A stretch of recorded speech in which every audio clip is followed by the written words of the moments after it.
Información precisa, completa, veraz, objetiva e independiente. Directo a tu pantalla. Voz de América en RCR 750.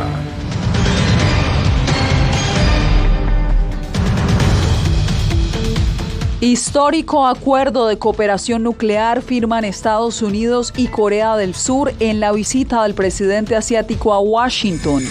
Denver se prepara para recibir a alcaldes de las Américas en la primera cumbre de las ciudades. Tras 9 meses en el poder y serias dificultades para impulsar reformas, el presidente colombiano pide la renuncia de su gabinete en pleno. Llegué a este sitio fue porque los albergues estaban colapsados. Y en Ciudad Juárez denuncian que migrantes están invadiendo varias edificaciones.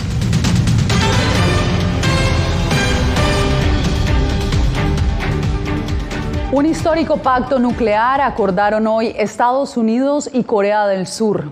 ¿Qué tal? Desde Washington les doy la bienvenida a El Mundo al Día. Soy Yasmín López. El presidente Joe Biden recibió hoy a su homólogo surcoreano Yoon Suk-yeol. El encuentro terminó con la firma de un convenio que apunta a disuadir la creciente amenaza nuclear de Corea del Norte. Diva Lizette Cash nos acompaña en vivo desde la Casa Blanca. Diva, cuéntanos qué más incluye este acuerdo y cuál será su alcance. Pues Yasmín, ¿qué tal? Se suscribe una nueva declaración de Washington en la cual básicamente submarinos nucleares estadounidenses atracarán en Corea del Sur por primera vez en más de 40 años. Es una iniciativa que busca responder a las constantes amenazas de Corea del Norte, pero también evitar que Corea del Sur cree su propio programa nuclear. Aquí tenemos más detalles. Estados Unidos atracará submarinos nucleares en Corea del Sur. El presidente de Corea del Sur, Yoon Suk-yeol, y el presidente Joe Biden anunciaron en la Casa Blanca un nuevo acuerdo pese al Tratado de No Proliferación Nuclear, firmado en 1991, donde ambos países se comprometieron en retirar todo su arsenal nuclear. Un compromiso que hoy se marca en 70 años de relación bilateral. Este año marca el 70 aniversario de la alianza entre nuestras dos naciones. Es un vínculo inquebrantable forjado en la valentía y el sacrificio de nuestro pueblo, santificado por la sangre de las tropas estadounidenses o coreanas que lucharon y defendieron la libertad. Esta nueva declaración de Washington es una respuesta al aumento de las pruebas de misiles balísticos por parte de Corea del Norte en los últimos meses y estipula que Estados Unidos tendrá el control operativo de sus armas nucleares desplegadas en territorio surcoreano en caso de que Corea del Norte emplee arsenal nuclear. Hoy me enorgullece decir, señor presidente, que creo que nuestra asociación está lista para asumir cualquier desafío que podamos enfrentar. Lo vemos en el Indo-Pacífico, donde nuestra alianza es el eje de la seguridad y la prosperidad regionales. El acuerdo también exige que los ejércitos de Estados Unidos y Corea del Sur fortalezcan el entrenamiento conjunto e integren mejor los activos militares de Corea del Sur en el esfuerzo de disuasión estratégica conjunta. En el pasado, cuando la amenaza estaba muy lejos, tal vez teníamos algo de tiempo, pero ahora la amenaza está justo frente a nuestra puerta. Lo importante es que tenemos que hacer que Corea del Norte nunca se atreva a recurrir a sus armas nucleares. Durante el encuentro, Biden también elogió la entrega de 230 millones de Seúl a Kiev, pero pidió un rol más activo por parte de Corea del Sur para repeler a Rusia. Y en otros detalles protocolarios de esta visita, Yasmín, esta noche será un chef estadounidense, hijo de una inmigrante coreana, quien estará a cargo de deleitar esta noche en la cena de Estado que tendrá esta misión diplomática. Yasmín, sigo contigo en estudio. Gracias por la información, Diva. El líder chino Xi Jinping y el presidente ucraniano Volodymyr Zelensky hablaron hoy por primera vez desde la invasión de Rusia. La llamada telefónica se da 2 meses después de que Beijing dijera que quería actuar como mediador de paz en la guerra contra Ucrania y después de que Xi visitara Moscú el mes pasado. Zelensky aseguró que tuvo una llamada telefónica larga y significativa con el líder asiático. Los medios estatales chinos reportan que Beijing enviará un enviado especial a Kiev para discutir un acuerdo político que acabe la guerra.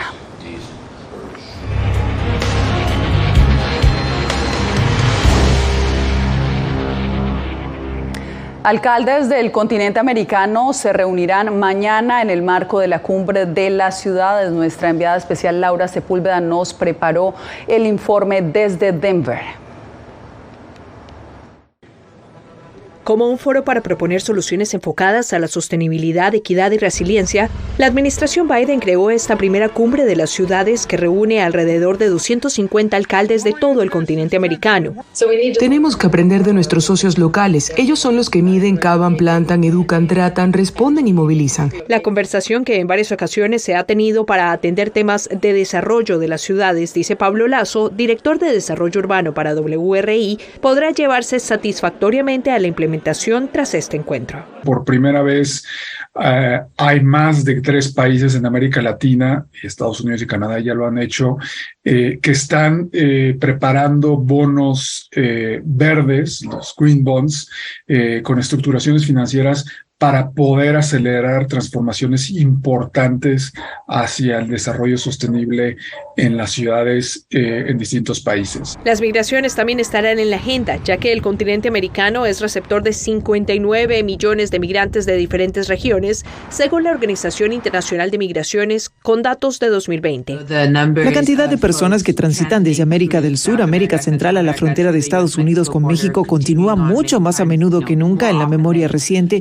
incluso hacia Canadá, así que realmente cruzan toda la región y luego estas barreras políticas de los autobuses aquí en Estados Unidos mostró dónde hay redes, pero especialmente dónde esas redes entre ciudades necesitan ser fortalecidas. La agenda oficial que se llevará a cabo hasta el viernes estará acompañada de decenas de eventos alternos para presentar propuestas y acuerdos de cooperación entre ciudades, no solo capitales, de nuestra región.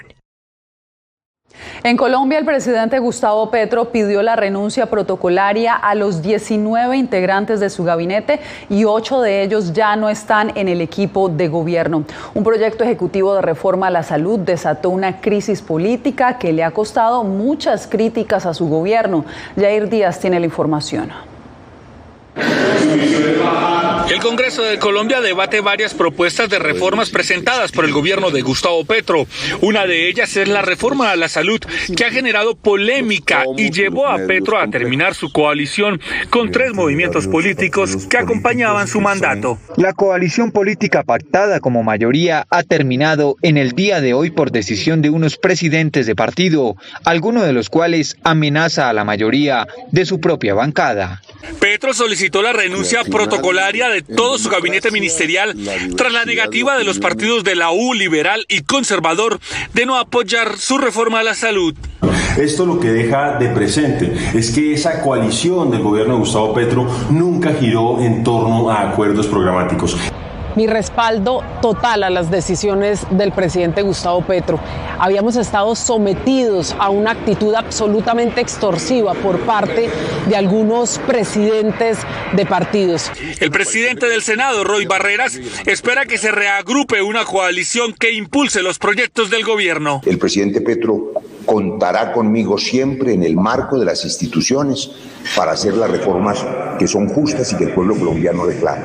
Soluciones y no polarización y estigmatización. Moderación es el llamado que hago desde la presidencia del Congreso hasta ahora.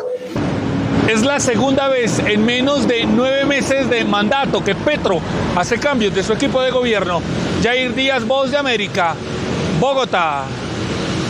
Investigadores aseguran que entre Rusia y China existe una alianza para manipular la visión de Occidente a través de plataformas comunicacionales. La Sociedad Interamericana de Prensa advierte que dichas narrativas ya han permeado la opinión pública. José Pernalete con el reporte. La utilización de mensajes precisos contra Estados Unidos, la Unión Europea y el mundo occidental es un objetivo comunicacional de multiplataformas que se refuerza con la alianza entre Rusia y China bajo la misma premisa. Así lo analizan catedráticos reunidos por la Sociedad Interamericana de Prensa.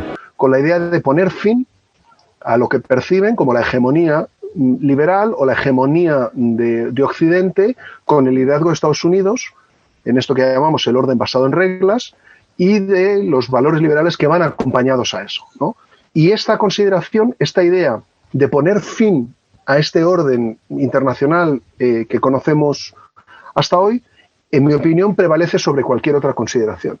Entonces, estos investigadores destacan el uso de medios de comunicación que se adaptan incluso a la audiencia de Centro y Suramérica con la narrativa de manipulación. Se habla de que el gobierno de Ucrania es una marioneta de Estados Unidos y de otras potencias, esto haciendo referencia a la Unión Europea, que los funcionarios ucranianos son ultranacionalistas y también que apoyan o simpatizan al nazismo. Otra pieza de esta expansión ideológica mencionada en el panel de la CIP es la cercanía de China hacia expertos, autores, periodistas, estudiantes o influenciadores con la meta de dominar el mensaje sobre la nación asiática. Financiar seminarios tematizados, por ejemplo, en torno a la nueva ruta de la seda, por ejemplo. José Pernalete, Voz de América, Miami.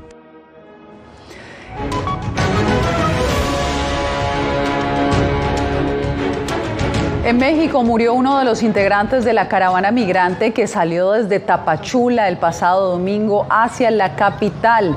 El hondureño Melvin Saúl Chacón ya había manifestado sentirse mal durante el denominado Via Crucis Migrante, conformado por unas 4,000 personas. Algunos de los manifestantes se habían cosido los labios en protesta, pidiendo ayuda para llegar a la capital mexicana. Las autoridades aún no han informado de la posible causa de la muerte del hombre. Y el próximo 11 de mayo se definirá el futuro del título 42. César Contreras en Ciudad Juárez nos reporta que la decisión ha disparado la llegada a la frontera norte de México de migrantes interesados en llegar a Estados Unidos sin la debida documentación. Si ellos vinieran de buena fe, te dirán, mira muchachos, les tengo este plan, vamos a llevarlo a un albergue, vamos a prestarle el apoyo. No, ellos no están diciendo, váyanse a la calle. Frustrados están los migrantes que continúan llegando día tras día a Ciudad Juárez en México, donde los albergues están repletos. Ahora buscan resguardarse en edificios en malas condiciones e incluso han comenzado a invadir construcciones abandonadas. Llegué a este sitio fue porque los albergues estaban colapsados, nos sentimos más en abandono después que le pasó a nuestros paisanos lo que les pasó en la migración. Ahora nos están soltando, nos vinieron a sacar a nosotros de aquí. En los albergues de Juárez reconocen la falta de espacios y recursos para contener la actual contingencia. Pues sí, realmente es algo fuerte lo que está viviendo Ciudad Juárez, ya que no estamos preparados para tener a tantos migrantes aquí en esta frontera. Debido al riesgo que se generen los edificios en mal estado o abandonados, las autoridades locales buscan generar conciencia entre los migrantes. También es muy importante decir que nosotros no estamos llevándolos ni forzándolos a ir a ningún lugar. Ellos están en total libertad de salir a donde sea su voluntad, pero sí es la obligación de nosotros retirarlos de este riesgo inminente de incendio que tenemos aquí. Además de que es un edificio de 5 o 6 pisos que ya está muy deteriorado y muy viejo y sin condiciones de seguridad. El arribo de migrantes continúa diariamente en las ciudades fronterizas mexicanas y se espera un aumento significativo para la segunda semana del mes de mayo. César Contreras, Voz de América, Ciudad Juárez, México.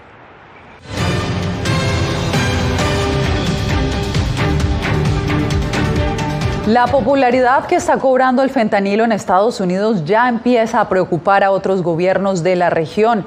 Autoridades de Guatemala aseguran que trabajan de forma conjunta con agencias internacionales para evitar que esta droga sintética siga ganando espacio. El paso del fentanilo por Guatemala alerta a las autoridades. El pasado 23 de marzo, un buque procedente de Turquía llegó a Puerto Barrios, al oriente de Guatemala, y en su interior llevaba 240 toneles de fentanilo. Se trata de la primera incautación de este químico, por lo cual se enviaron muestras al Instituto de Ciencias Forenses para realizar las pruebas de campo. Por el momento no se tiene un detalle específico del avalúo, pero se puede hablar de millones de quetzales. Además, el 14 de abril, la Oficina de Control de Activos Extranjeros y el Departamento del Tesoro de Estados Unidos señalaron a la guatemalteca Ana Gabriela Rubio Sea como una corredora de químicos precursores de fentanilo en Guatemala y la identificaron como intermediaria para comprar a proveedores de China y enviarlos a México, específicamente a los Chapitos, hijos del Chapo Guzmán del cártel de Sinaloa. Por su parte, la Secretaría Ejecutiva contra las Adicciones y el Tráfico Ilícito de Drogas drogas en Guatemala, refiere que se mantienen en alerta. Se han tenido ciertas alertas acerca de fentanilo ilícito. Es por ello que nosotros como CECATID pues también estamos alerta acerca de esta sustancia. La alerta es mayor por la peligrosidad que representa esta droga sintética, que se estima que ha matado a un promedio de 200 personas cada día en Estados Unidos. Eugenia Sagastume, Voz de América, Guatemala. Centroamérica no logra consenso en la exigencia de Nicaragua de convertir a Rusia en país observador del Sistema de Integración Centroamericana SICA. Donaldo Hernández nos da los pormenores. Aunque Managua actualmente ocupa la Secretaría General del Sistema de Integración Centroamericana SICA, no ha logrado uno de sus objetivos centrales, otorgarle a Rusia la condición de país observador. Quieren bloquear la integración de naciones como Rusia, que tiene relaciones con todo Centroamérica. El presidente Daniel Ortega se refiere a sus homólogos centroamericanos, quienes han puesto resistencia a la iniciativa de Nicaragua. El argumento del mandatario es que, al igual que Estados Unidos y la Unión Europea, Rusia también tiene derecho a participar en el SICA como un observador. Todos tenemos relaciones con la Federación Rusa, todos Centroamérica. Para el politólogo Carlos Murillo, la mayoría de los presidentes de Centroamérica se oponen a incluir a Rusia debido a la invasión a Ucrania. El protocolo de Tegucigalpa y todos los acuerdos que componen el sistema de integración centroamericano condenan el uso de la fuerza. El experto en seguridad hemisférica, Evan Ellis, considera que la apuesta de Ortega es fortalecer lazos con Rusia ante el aislamiento creado con las sanciones impuestas por Estados Unidos y la Unión Europea. Aislado como el Corea Norte de América Central. Nicaragua, que ocupará la Secretaría General del SICA hasta el año 2026, también promueve la expulsión de Taiwán como observador del foro y propone que ese lugar lo ocupe China. Donaldo Hernández, Voz de América.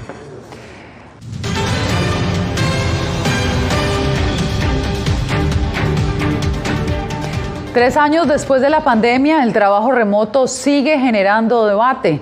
Según un informe de la agencia Bloomberg, este formato de trabajo ha dejado pérdidas millonarias a la ciudad de Nueva York. Ángela González nos explica por qué. La conocida como la capital financiera del mundo tiene en riesgo su reputación y los negocios en Nueva York están perdiendo dinero ya que las personas que trabajan de manera presencial en la ciudad gastan $12.400 millones menos por año que antes de la pandemia. Esto a consecuencia del trabajo remoto y de que menos trabajadores van a sus oficinas, según un informe de Bloomberg, con datos de un grupo de investigadores de la Universidad de Stanford. Al menos el 20% de la oferta laboral trabaja de forma remota, pero eso podría variar un poco. No obstante, ha aumentado significativamente y una de las cosas que creo que ha llevado al cambio es que antes del COVID, muchos gerentes estaban muy reacios a permitir que sus empleados trabajaran desde casa. Eso definitivamente ha cambiado. Según este informe, la falta de flujo de trabajadores recorriendo las calles de la ciudad de Nueva York impacta a restaurantes, tiendas y hasta espectáculos en Broadway, ya que los trabajadores están gastando a razón de $5.000 anuales menos cada uno en las áreas donde están ubicadas sus oficinas. Algunos presidentes de bancos como Goldman Sachs y JP Morgan prefieren tener a sus trabajadores de regreso en las oficinas, pero trabajar de manera remota ofrece a muchos las posibilidades de tener más tiempo personal. Disfruto trabajar desde casa porque puedo hacer otras cosas, como lavar la ropa al mismo tiempo si quisiera, y me da la libertad de tener cosas en segundo plano, como la televisión prendida. Uno de los aspectos más difíciles del trabajo remoto, según expertos de la Universidad de Indiana, es el aislamiento, que puede reflejarse en el deterioramiento de la salud mental, por lo que recomiendan buscar ayuda y ser proactivos con su vida social. Ángela González, Voz de América, Nueva York. Solo hasta marzo de este año se reportaron 74 asesinatos con armas de fuego en escuelas de Estados Unidos. Algunas familias han optado por educar a sus hijos en casa, buscando mantenerlos a salvo. Este es el reporte de Adriana Arévalo. De acuerdo con datos del Archivo de Violencia de Armas, solo en lo que va del 2023 se contabilizan más de 150 eventos violentos masivos con arma de fuego en Estados Unidos y ya van 16 en escuelas desde kinder hasta el grado 12. Ante la escalada, miles de familias alrededor del país han optado por sacar a sus hijos de las escuelas y educarlos en casa. Ya va a cumplir 24 años del primer tiroteo que pasó en Columbine. Yo estuve en esa comunidad en esa temporada. Hace 24 años y desafortunadamente eso ha causado más la desilusión de uno llevar a sus hijos y que ellos estén bien en nuestras escuelas, así en sus comunidades. Entonces, más y más familias están buscando otra opción. Gamba asegura que solo este año su plataforma registró un aumento de estudiantes de más de 70% en comparación con el año anterior. La demanda es tan alta que los padres de familia se organizan para apoyarse mutuamente. Kimberly McGee educa a sus hijos en el hogar y además asesora a otras familias en el proceso. La educación debe ser emocionante, debe ir hacia su futuro y no ser preocupante todos los días. Así que sí, si usted o su hijo tienen miedo, definitivamente creo que la educación en el hogar es una opción que puede ayudarlos a prosperar. Eliminar esa ansiedad de la ecuación realmente los ayuda a prosperar en lo que respecta a su educación. De acuerdo con los Centros para el Control y Prevención de Enfermedades, o CDC, la causa de muerte número 1 entre niños y adolescentes de Estados Unidos desde el 2020 son las armas de fuego, sobrepasando a los accidentes de auto. Adriana Arévalo, Voz de América, Las Vegas.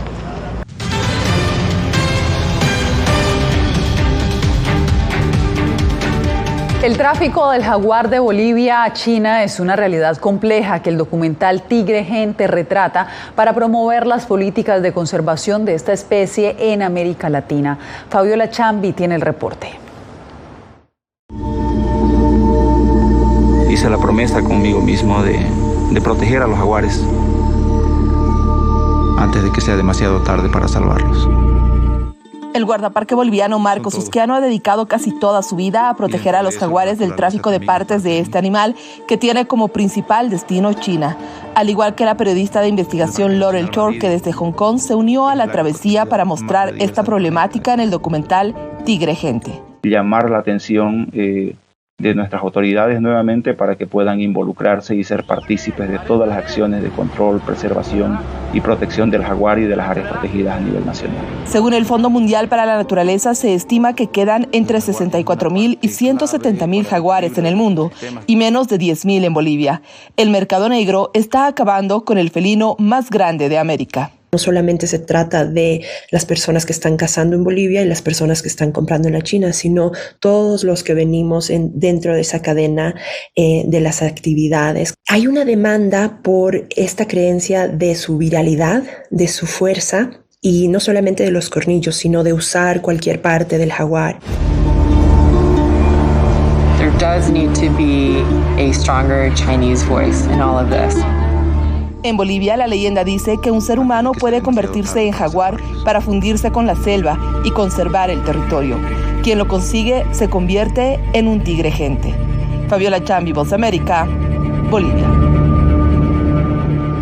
El fabricante de juguetes Mattel presentó su primera Barbie con síndrome de Down en un intento por hacer que su famosa gama de muñecas sea más inclusiva. Mattel asegura que su objetivo es permitir que todos los niños se vean a sí mismos en la Barbie, al mismo tiempo que busca animar a los menores a jugar con muñecas que no se parezcan a ellos mismos.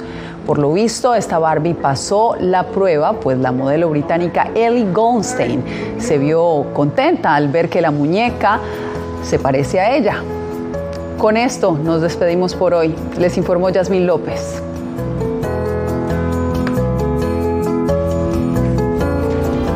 Radio Caracas Radio presentó Voz de América.